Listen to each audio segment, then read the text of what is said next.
Hiya, I'm Jasper, and welcome to your video review for The Expendables. It's a movie that came out in 2010, starring Sylvester Stallone, Jason Statham, Jet Li, Dolph Lundgren, Terry Crews, and the detective from Dexter, and uh, Randy Couture, and Mickey Rourke, and Charisma Carpenter. So just a whole bunch of people. So as always, I'm going to do the good, the bad, and the furry. To start off the furry, nothing really. I mean, there's a couple of military dogs in this, but not a huge playing factor. You know, not like one of the John Wick 3 or 4s. So, moving on to the good and the bad. This movie stars a bunch of action stars. And they absolutely deliver because these guys know how to act and they know how to action. And I believe this one was directed by Sylvester Stallone, and he knows how to direct action. So this movie is absolutely fantastic. It has just the right scale to make it believable. So what it is that most of the characters that I listed are mercenaries, and they get hired by a person who I'm not going to name, but you'll recognize them. And then they go to this island that's like just small enough to be, you know, formidable to these guys, but large enough to sort of justify the amount of firepower these guys have. I mean, I feel like maybe the population is a little whack for military versus everything else, but it's a good setup because it makes it, where this mercenary group has a challenge, but they also have a whole lot of people that they can kill.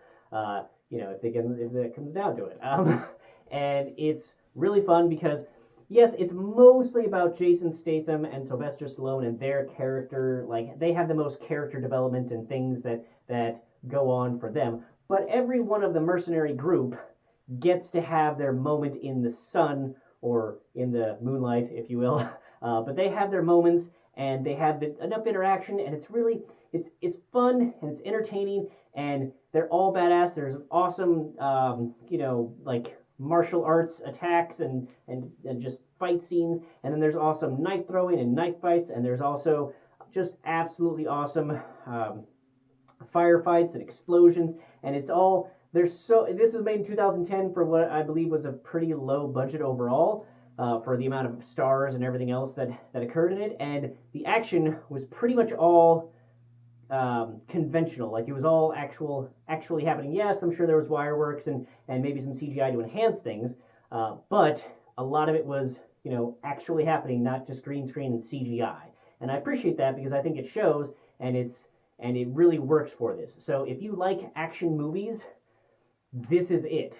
So this one is awesome. I will say, on the bad side of things, that it was made in 2010, and I think that they shot it to maybe be either PG-13 or rated R, and I think that they decided on rated R after they'd already shot the PG-13, so they added some of the blood spatter for some of the shots to be like, yeah, that's good enough. I don't think it was good enough in 2010. I don't think it's good enough today because that blood splatter just has no weight. It's the wrong lighting. Just, it does not work. But there's not too much of that CGI blood spatter, and overall, the rest of the action being shot so well with such practical effects makes it so that I'm not too bothered by the little extra CGI to give it that little bit more gruesomeness. It's not overly gruesome, like there aren't. It's just not overly gruesome is what I will say. But it's absolutely fun action. And if you liked any of the John Wicks, if you liked the Mad Max Fury Roads, it's not quite that scale of, like, jet setting around the world and vast vistas of awesomeness, but I think it has the appropriate scale for what they're working with, and it never felt like they were constrained by the budget. It was the story that forced them to be where they needed to be, and I thought that was really good. So, and they had some poignant moments, like, it just, great pacing, good action, good shots because you can see the action and you have all the right angles, and there was enough of, like, heartstrings to, like, make you care about things, not just like, okay, and here's the next action sequence.